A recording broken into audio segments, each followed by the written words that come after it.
this morning, Major Natasha Sunday Clark.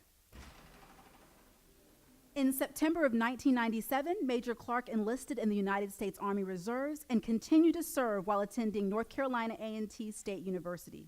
Her first assignment was in Grafenwohr, Germany, where she served as a platoon leader, a company executive officer, operations officer, and rear detachment commander during Operation Iraqi Freedom 1 and 3. Major Clark is currently assigned to the Pentagon, where she serves as the executive officer to the Vice Director of Logistics Joint Staff J4. As a wife and mother, Major Clark maintains balance by volunteering on the National Board of the ROCKS, Inc., and serving as the National Military Attaché for the most wonderful, amazing sorority that you have ever heard of, Zeta Phi Beta Sorority Incorporated. She also devotes her time to several committees with her church. Please welcome Major Natasha Sunday Clark.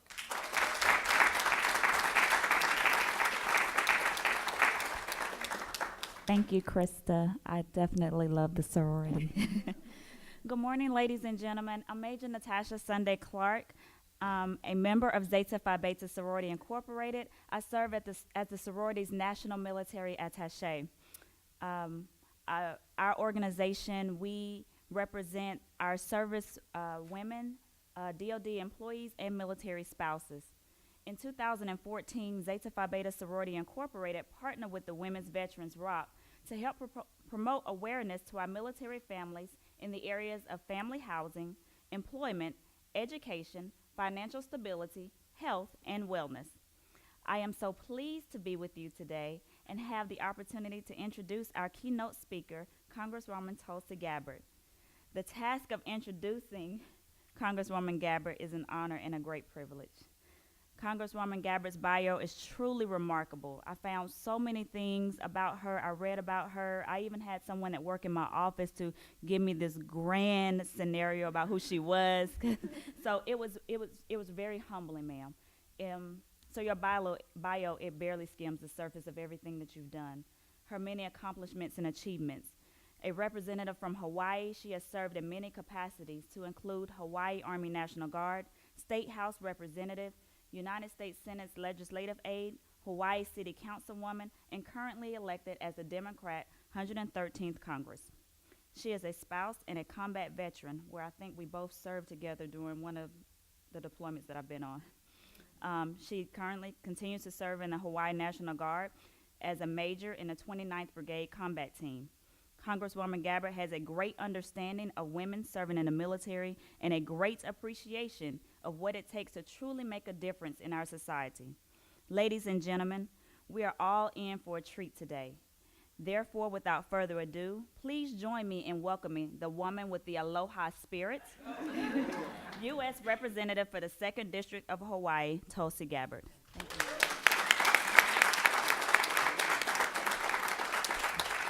Aloha.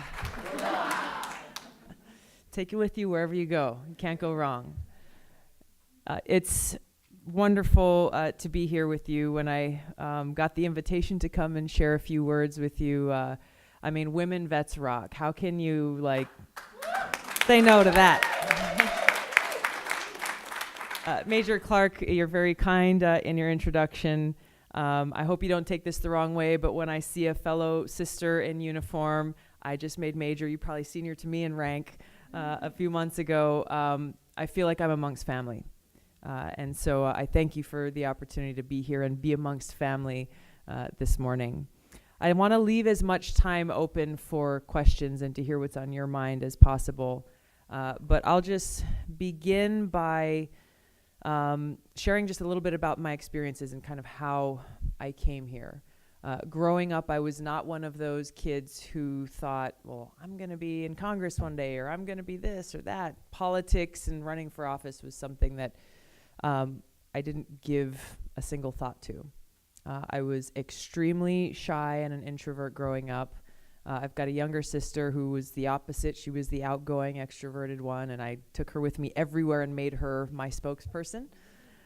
We had 3 older brothers, and it's a rough and tumble household growing up.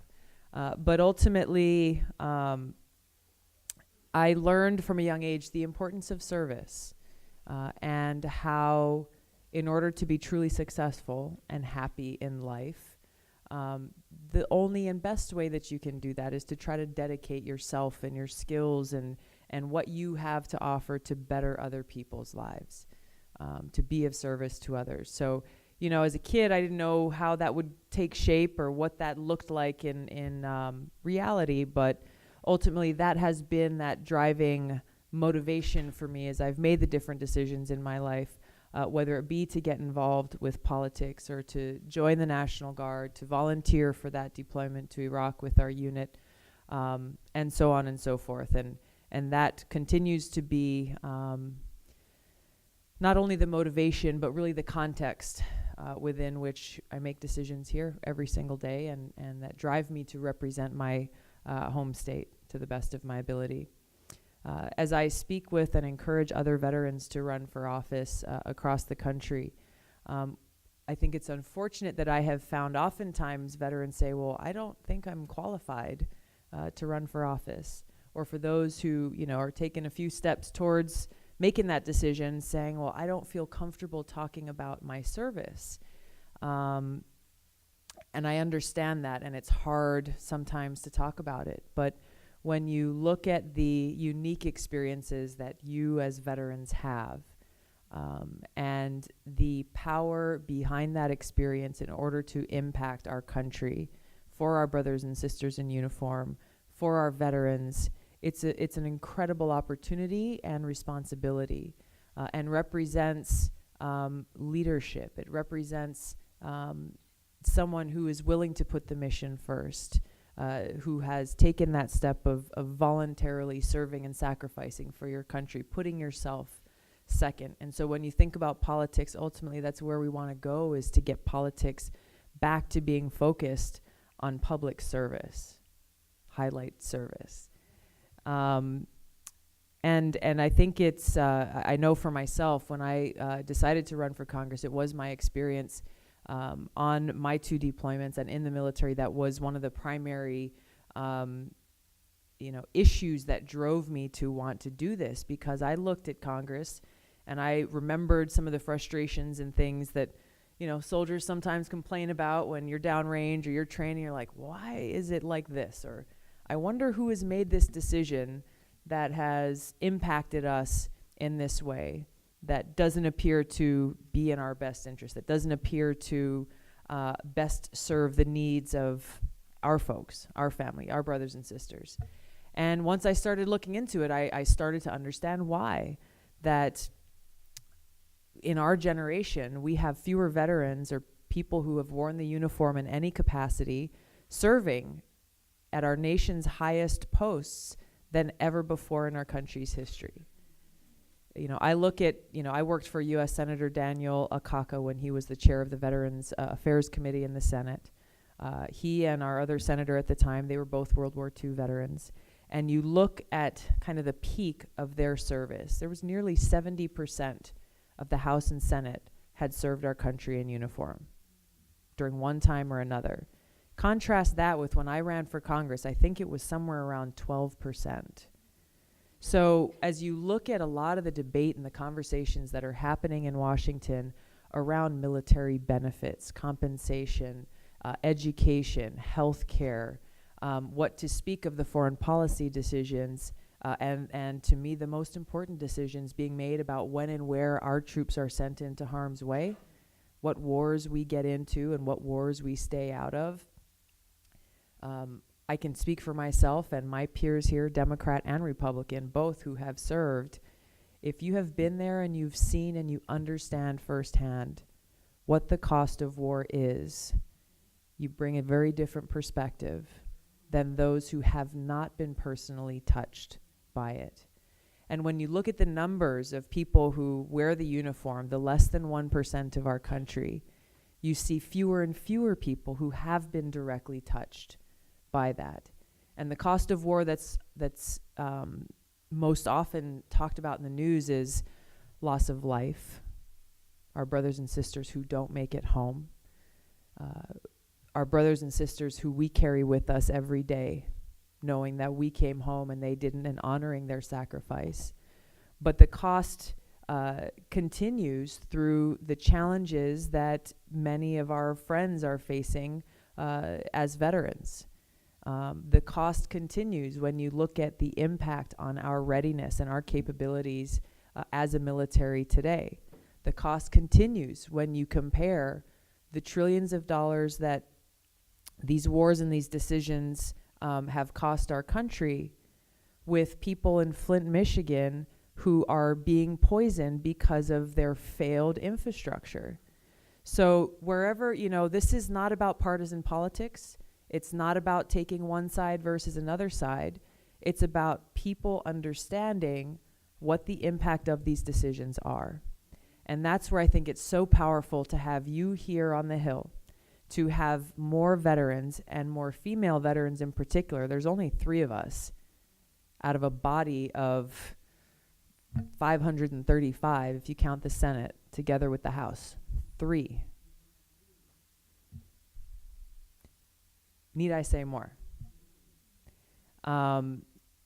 There's been progress that's been made in the 3 years that I've been serving here, opening up the doors for women to serve in all positions in our military. If you meet the standard, you should have the opportunity to serve. That was a big deal. But there are many barriers that remain, and there are some of my peers here who have served in the military, my male colleagues, who still are seeking ways to stall that progress. And again, why your voices are so important. A lot of people haven't heard the stories of our sisters who have fought courageously in close quarters combat, not just in the last few years, but really for a very, very long time. So by being here in the flesh, sharing your stories, not only here in Capitol Hill, but across the country, you really empower a lot of people to be able to learn and understand more about your life, your experience, and then to see how are some ways that you can take that and use it in a way that can positively impact other people, whether it's our next generation of young ones coming into the military, or if it's the community at large who often are very kind and patriotic and say thank you for your service, but they don't know what to do after that. They don't know how to express that gratitude in action. And there are a lot of ways. And I think each of us can serve and should serve as ambassadors, representing the rest of us in our own way, in our own sphere of influence, to be able to impact that change. So with that, I'd like to open it up for a few questions. Cameron Stone, prior Army, current Air Force.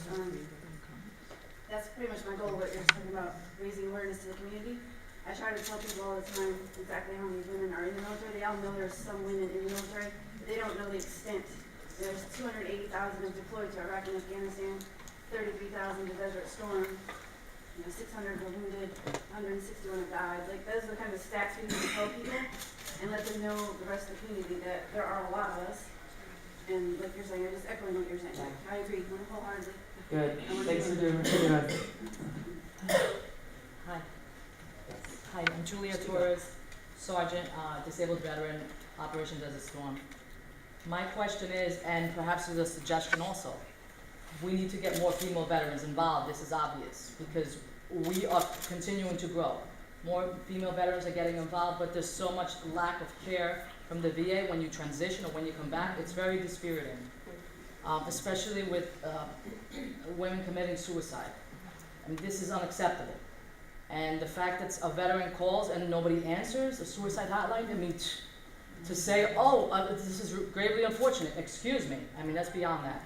So how can we get more of us involved in Congress to say, do you have like a pilot program where, okay, this is what you can do, this is what we need. Come on board. Whoever wants to come on board can talk to you and say, I'd like to be involved. What can I do to help my sisters to make this better? Because we all realize here that in this section with Congress, it's a man's world.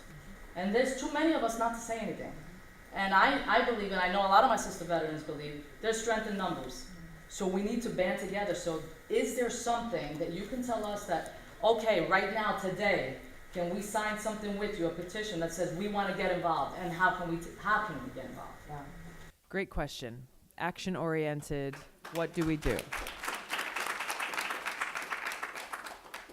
Very timely. Are any of you involved with the Iraq Afghanistan Veterans of America, IAVA? They are a group that has been, probably at the forefront of our post 9/11 generation of veterans in speaking out and in affecting change in policy here in Washington. I just met with the head of them yesterday. We're working together to launch a campaign focused solely on women veterans, of which veteran suicide is a key component. The short answer is we're formulating the campaign and the strategy as we speak, but this isn't something that we're going to launch in a year. This is going to be coming in the next few weeks. So if you want to get involved with that, I would encourage you to get connected with IAVA, Iraq Afghanistan Veterans of America. And they've got chapters all over the country, including here in DC. But this is something that we are working on now. And when that alert goes out, that call to action goes out saying, we need you to show up, make a phone call, write an email, whatever it is. That is one of the main groups that we are working with specifically on issues and challenges still facing women veterans. Thank you. Thank you so much for speaking with us today. Thank you. And for traveling such a long way. I'm Dr. Dana Robinson Street, and I have served veterans for almost 3 decades. So my question is, and I'm so happy that you brought up the subject of suicide, because it is at alarming rates. Right now, as veterans, we are in crisis. There's 23 of us dying a day. I apologize, I should say killing ourselves a day. Greater than 600 a month. I understand that there are organizations like the IAVA that are currently trying to address this problem. But now that right now, while we're in crisis, are there any laws or any legislations that are being created that will actually take action to do so right now to help us? And then there's a second part to my question. In terms of the things that are occurring at the VA, where veterans are saying they are not receiving the care that they deserve, having served their country as the less than 1% as you see, are there going to be changes that hold them, these federal employees, accountable for the things that are being done? Yes. Ma'am, we took an oath to support and defend the Constitution of the United States of America against all enemies, foreign and domestic. And if there are crimes that are being committed against us veterans, who is going to hold them accountable? Thank you. Thank you for your service. There are different pieces of legislation that have been introduced and that we are trying to push through the process to help tackle this atrocity of veteran suicide. It breaks my heart every time, I hear of another one of our brothers or sisters who fought through so much, made it home, and then took their own life. We just unfortunately had a loss in our National Guard unit of a young man who took his own life just last month.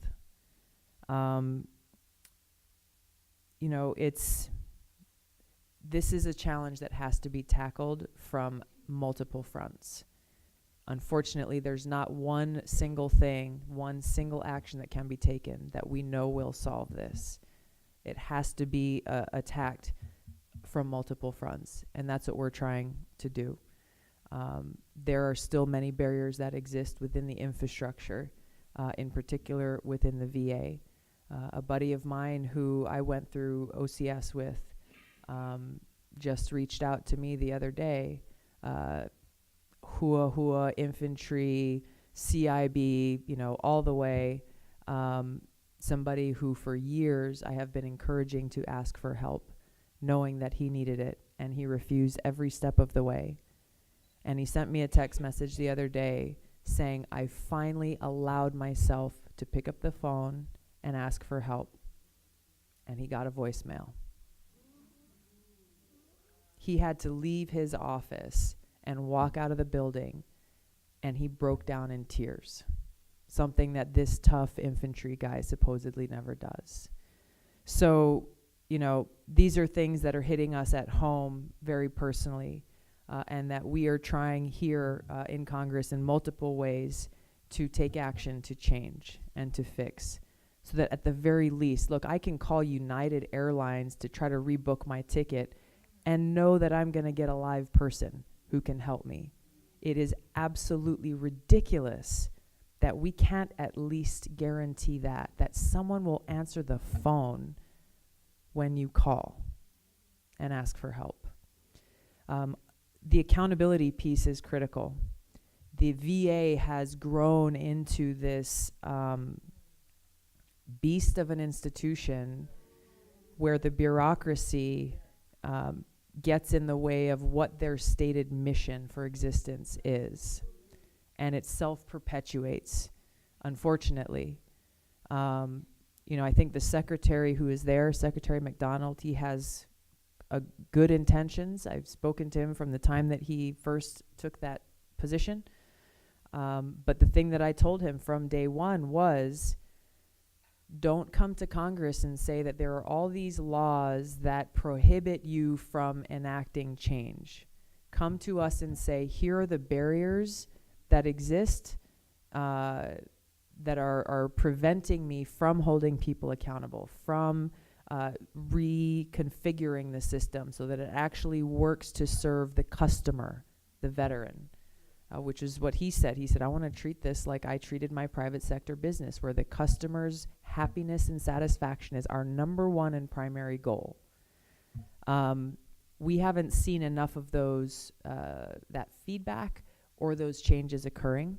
There are some bills that I have voted for and signed on to, some amendments that I have voted for and signed on to that prevent senior VA officials from getting bonuses when they are not making the mark in providing timely, quality care. If you start doing your job and you start delivering, then we can talk about you getting a bonus.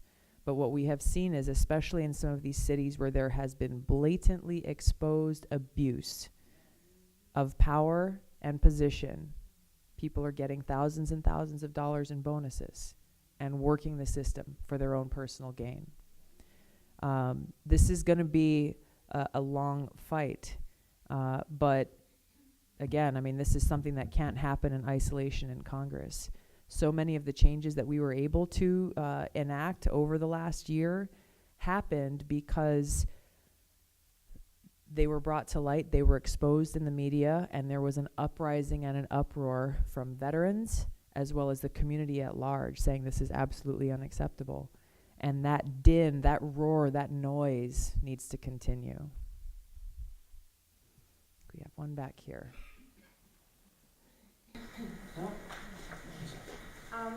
I'm going to get called away to votes any minute, so I want to make sure that we try to get to as many as we can. Latanya Slade, U.S. Coast Guard, retired. I think a lot of frustration, at least from me, with our government is that it seems like they're too busy fighting each other instead of doing what's right for the people. And the general population can't get things done because they're fighting each other for the general population. And we have these issues that are ongoing, have always been ongoing. How do we get things moving? I know you say come to Congress, talk to your congressman. There's roadblocks, but these things are still going. They're not going to stop because we still have veterans. We still have veterans come every day. Someone is retiring, someone is getting out of the military. So mental issues are continuing. You hear on the news, somebody shot somebody or this or that. That person was a veteran. He or she had mental issues. You don't hear a lot about women veterans because we keep it inside. It's all in our family. So you see the mental breakdowns, the joblessness, and things like that. So you don't see a lot of that in the public, but you do see our male veterans out there who have mental illness, who have been diagnosed, but not getting treatment. So my question is,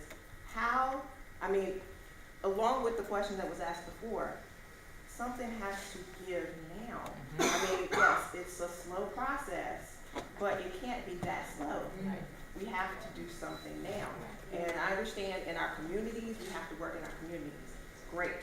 But how do we get our congressmen our representatives, the people who we elected, on board, face to face, let's say, okay, yes, I'm with you, let's do this now.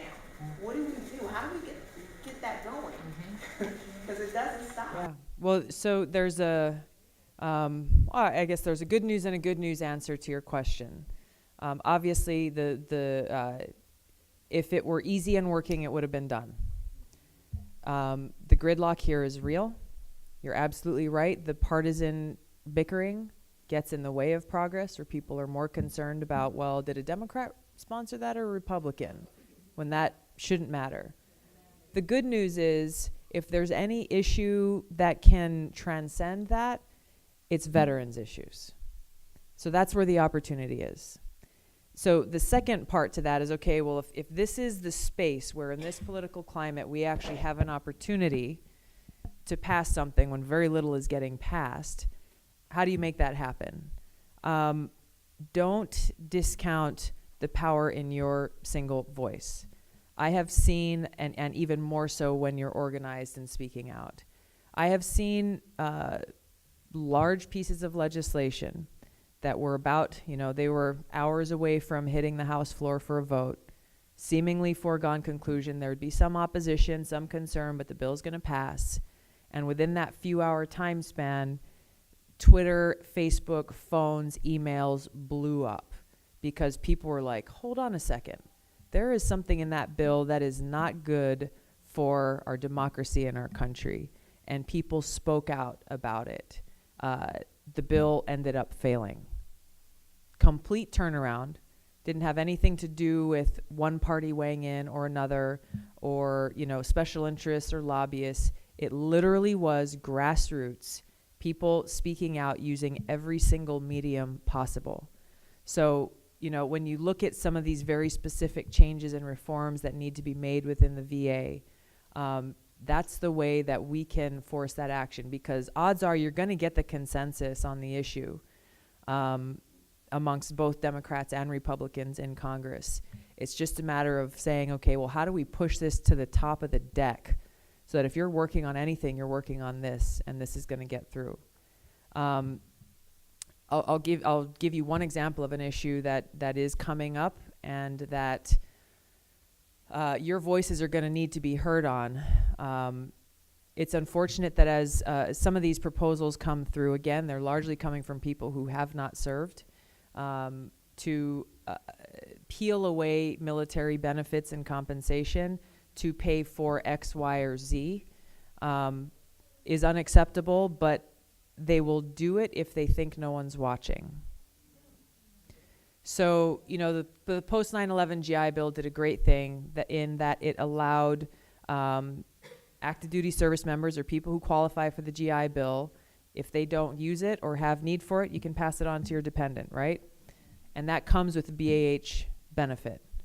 Just like in, our, predecessors had post-World War II. There is an effort now, there is a proposal on the desk to take away that BAH benefit if you pass that on to your dependent. That's huge. I mean, a BAH on the low end in a very low cost of living community, maybe like $800, $900. In a place like Hawaii, high cost of living, you're talking about $3,000. So this is something that will go through unless veterans stand up and speak out and say, don't you dare take away the post 9/11 GI Bill benefit that I earned. This is a fight that is imminent, and it will be happening, and your voices are going to be necessary to be able to stop that. And so just as much as it's important to look at, okay, what's the offensive strategy to pass the changes we want to see, just as important is saying, okay, what are the things that we got to play D on to make sure that they don't get through and make it so that we are moving backward rather than forward. And that's one that is critical. Pastor Ruby Davis, Philadelphia. I work with someone that wrote and produced a play for homeless veterans females, and that issue of homeless females is still growing. Is there anything in progress to help that? Well, I know as this Women Veterans Focus campaign, this is something also that we look forward to being able to address. I think that as we look at this overall issue of homeless veterans, I know a lot of cities across the country, mayors have taken a pledge and are doing all that they can at the local level, and we're working to see what more we can do at the federal level to support that effort to increase the numbers of HUD VASH vouchers and see what other avenues we can take to be able to open those doors up. Well, we are out of time. We have got to go to the Capitol steps to take a picture. Thank you so much, Thank you Congresswoman Gabbard. very much. Thank you, everyone. Thanks for your being here and for your service.